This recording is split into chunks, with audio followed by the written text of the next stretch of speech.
Азыр сиз билесиз, уктап жаткан ячейкалар жөнүндө айтыласызбы? Тиги исламга тиешеси жок, ислам менен эч кандай жалпылыгын болгон түрдүү агымдарга каршы аракетүүнүн актуалдуу жөнүндө маселелерин көтөрүп жатат да азыр.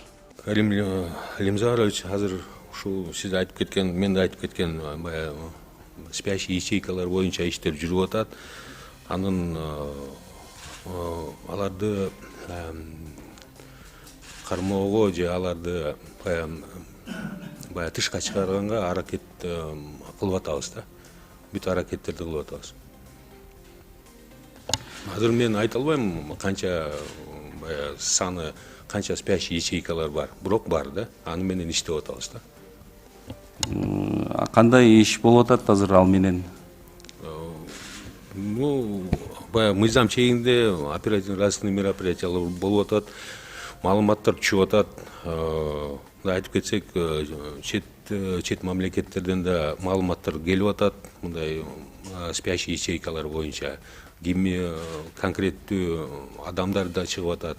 Ошолор менен иш чара эме көрүлөт да, колдонобуз аларга да. Рахмат. Жогорку кеңештин депутаты Бүтүн Кыргызстан партиясынын лидери Адахан Мадумаровдун иши боюнча мурдагы премьер-министр Игорь Чудинов башкы прокуратурага сурак берди. Бул тууралуу 24 KG агенттиги өздүк булактарына таянып билдирди. Маалыматка ылайык, Адахан Мадумаровдун иши боюнча тергөө иши уланууда. Игорь Чудиновдон сырткары 2009 жылы Баткен облусуна делегация болуп барган бардык өкмөт мүчөлөрү сурак берери белгилүү болду. Делегация курамындагы мурдагы транспорт жана коммуникация министри, азыркы учурда Акылбек Жапаровдун кеңешчиси Нурлан Сулайманов дагы сурак берет. Бүгүн 1 февралда блогер Гүлзат Мамытбектин соттук отуруму өтүп жатат. Бул тууралуу Супер KG порталына 1 май райондук сотунан билдиришти. Маалыматка ылайык, Гүлзат Мамытбектин соттук отуруму саат 14:00 башталган. Процесс ачык каралып жатат. Эскерте кетсек, Гүлзат Мамытбек 2021 жылдын 25 октябрында алдамчылык фактысына шектелип кармалган. 27 октябрда 1 май райондук сотунда анын башкаруу чарасы каралып, 1 айга камакка алуу чечими тандалган. Депутат Дастан Бекешев кече болуп өткөн жыйналышта саламаттыкты сактоо министри Алымкадыр Бейшеналиев кызматтык унаасын өзүнө калтырганын ачыктаган. Бул тууралуу министр Алымкадыр Бейшеналиев өз пикирин билдирди. Соцфонд менен саламаттыкты сактоо министрлигин бириктиргенде менде кызматтык унаа болгон эмес. Биз унааларды саламаттыкты сактоо министрлигинин балансына кабыл алганбыз. Азыр мен ошол кызматтык унаа менен жүрөм. Мага кызматтык унаа беришпесе, мен жөө деле жүрө берем. Бербесе бербей койсун. Унаага муктаждыгым деле жок. Унасы жок министр болбойт бекен. Алар ушуну каалап атайын жасап жатышат. Мен бул жактагы коррупционерлердин баарын жумуштан кетиргем. Алар мага тоскоолдук кылгысы келип жатат. Ала берсин, мен Бекешевка жөө эле кечигип бара берем. Анткени менде унаа жок деп билдирген. Ошондой эле бул боюнча ал президентке кайрыла турганын жашырган эмес. 30 жылдан бери чегара чырында үн катпагандарга эми тилгирди. Кыргыз-тажик чегара чыры 30 жылдан бери келатканы белгилүү. Бул арада Кыргызстандын бийлиги бир нече ирет алмашты. Бирок бири дагы чегара маселесин чечип, кандай жол менен болбосун, чегара аймагында жашаган элдин тынчтыгын камсыздап берүүгө чечкиндүү аракеттерди көрүшкөн жок. Акыркы 1 жылда гана муз ордунан козголуп, Кыргыз-тажик тараптын тийиштүү кызматтарынын башчылары байма-бай жолугушууларды өткөрүп, адам канына забын болгон жаңжалдарды түп ордунан токтотуу багытында катуу иштеп башташты. Кыргыз бийлиги элдин амандыгын, тынчтыгын башка орунга коюп жатканы талашсыз. Аны менен катар мамлекеттин жеринин бир тилкесин дагы бөтөндөргө бербей турганын жарыялашкан. Ушундай маанилүү иш-чаралар көрүлүп баштаган чакта буга чейин чегара чырларында башын коңулга катып жаткандардан үн чыга баштады. Анын бири Султанбай Айжигитов. Баткен облусунун мурдагы губернатору.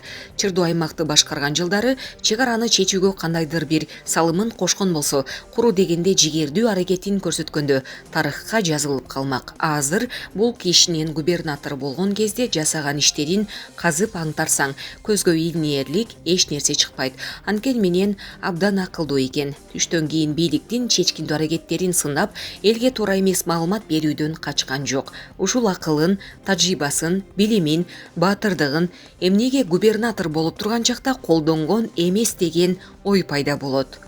Колдоно албагандан соң акылын бекер таркатпай, тынч отурса жакшы болмок. Нариман Тулеев Бишкек шаарынын мэрлигине кайрадан дайындалабы? Бул суроого экс-мэр өзү соц тармактагы баракчасы аркылуу жооп берди. Акыркы убакта мени Бишкек шаарынын мэри болот деген имиш активдүү тарап кетти. Ал турмак менин өзүмө да телефон чалып сурап башташты. Менин имиш кептерге көңүл бурбайм дегем. Атай Бейшенбек бул боюнча мени дебатка да чакырып жиберди. Бирок тилекке каршы 2 айдан бери Кыргызстанда эмесмин. Февралдын жарымынан кийин гана барам. Болбосо чын дилимден талкуулашмакмын. Дебаттан, ыңгайсыз суроолордон, шаардыктар менен жолугушуудан эч убакта качкан эмесмин. Дайыма шаардын көчөлөрүндө эркин жүрөм, адамдар менен сүйлөшөм.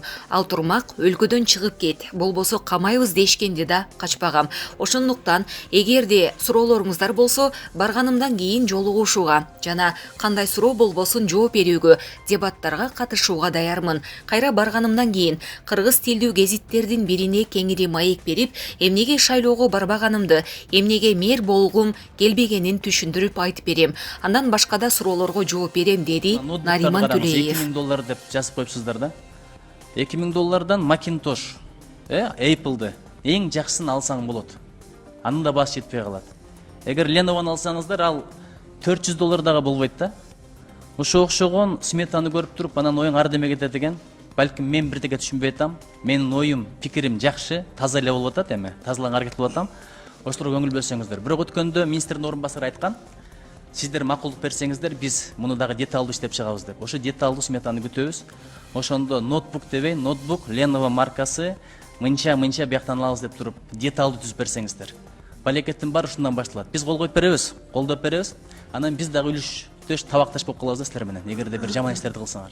Кыргызстанда 2021 жылы чет мамлекеттерде жумушка орноштуруу кызматын сунуштаган компаниялардын саны 117ге жетти. Мурдагы жылы болсо мындай 73 гана компания каттоодон өткөн. Бул тууралуу эмгек, социалдык камсыздандыруу жана миграция министрлигинин алдындагы жарандарды чет өлкөгө жумушка орноштуруу борборунун директору Кубандык Акматбеков Азаттыкка билдирди. Анын маалымдашынча, жеке компаниялар аркылуу 3254 адам 12 өлкөдө ишке орношкон жана басымдуу бөлүгү, тактап айтканда 1,5 миңдей адам Туркияга кеткен. Ал эми министрликтин алдындагы жарандарды чет өлкөгө жумушка орноштуруу борбору аркылуу былтыр 590 адам Орусияга, 167 адам Түштүк Кореяга кеткен. Кыргызстанда соңку кездери чет өлкөдөн иш таап берүүнү убада кылган компанияларга алданып калган, наразы болгон учурлар көп каттала баштады. Былтыр кылмыштардын бирдиктүү рейстерине 6 факт катталып, анын 3-өө сотко өткөн. Булак Азаттык.